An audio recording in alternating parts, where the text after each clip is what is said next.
The problem with centralized control of power energy distribution is playing out in Texas still to this day. But even mainstream media isn't missing the potable water. That means drinking water, room temp IQers out there. Stay with me now. The potable water problem, centralized control again. And food shortages, again, centralized control and distribution. Rightly did Herr Kissinger state, control the oil, control the nations, control food, control the people. People, it is Friday the 19th of February 2021. Man, TGIF. Weather is nice. Breaking. I'm projecting an early spring. Come on, chemtrailers, help me out on that one. Okay, although what is playing out in Texas directly ties into my new series I started yesterday on looking at the total disaster of energy distribution and its generation nationwide. Oh yeah, what's happening in Texas could and will happen where we live. And in fact, the ripple effects are already being felt here in North Dakota. I gas up daily. Have you seen the gas prices lately, people? Buckle your seatbelts. The Great Reset, described by Herr Klaus Schwab of the World Economic Forum. Them guys, them dudes, in your face, are telling us what they intend to do to us all. The billionaires have spoken. It's a big club, people, and we ain't in it. And are we listening? Geez, I hope so. Speaking of billionaires, let me go over here. I'm going to just read you a little bit of things. Farmer ranchers, please pay attention. Okay, talking about our favorite billionaire, Billy Gates. A couple of quotes from February 17th. Let me check that real quick. Yeah, just a few days ago, huh? All right, let me get back over here. Billy Gates. I do think all rich countries should move to 100% synthetic beef. You can get used to the taste difference, and the claim is they're going to make it taste even better over time. Oh, thanks, Billy. Eventually, that green premium, climate change, is modest enough that you can sort of change the behavior of people or use regulation to totally shift the demand. Now, that's from the largest farmland owner in America. People, he's telling you, farmer ranchers, pay attention, because creepy Uncle Joe has also issued one of his many decrees, the climate crisis, where he commits to the goal of conserving at least 30% of our lands and oceans by 2030 and launches a process for stakeholder engagement from agriculture and forest landowners, fishermen, tribes, states, territories, local officials, and others, to identify strategies that will result in broad participation, unquote. All right, stay with me here. I'm going to read just a little bit longer. I know I'm kind of stuffed up from working out at the Charlie Foxtrot.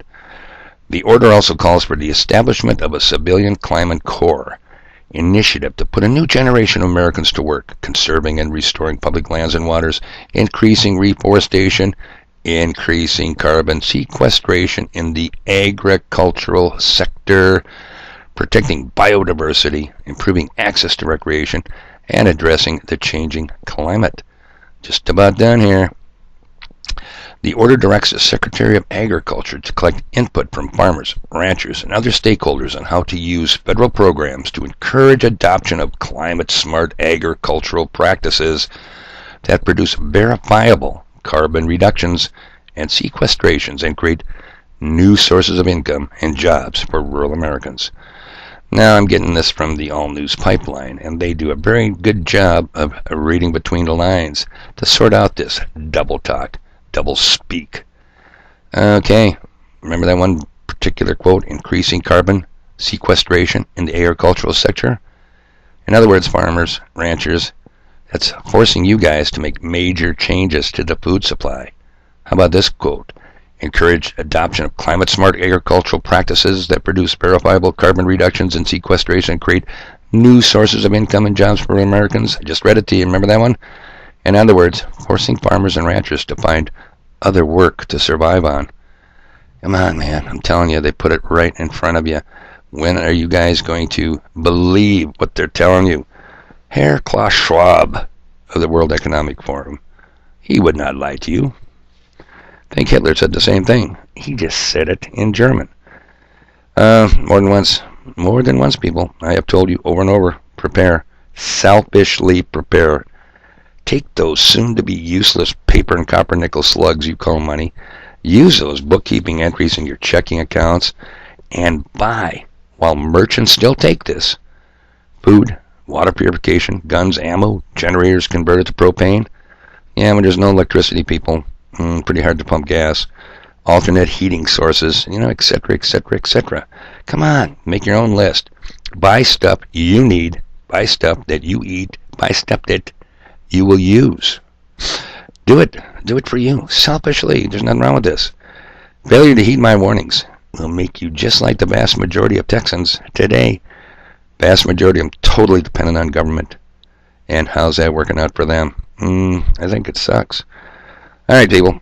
Lord willing, and if the river don't rise, I will try to get back on track with my new series I started yesterday. Oh yeah, I'm not done talking about maggots. I'm just getting started. TGIF, people. I don't know if I could take another day in a row out at the Charlie Foxtrot. Let me just put it this way for you.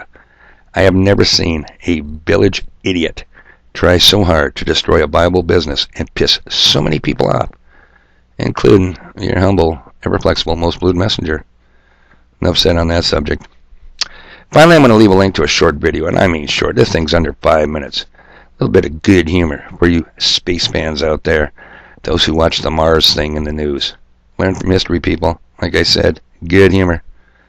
TGIF Friday. Man, I got stuff to do. Just because it's Friday, people, doesn't mean I ain't got stuff to do and lots of it. Hey, enjoy the Great Reset.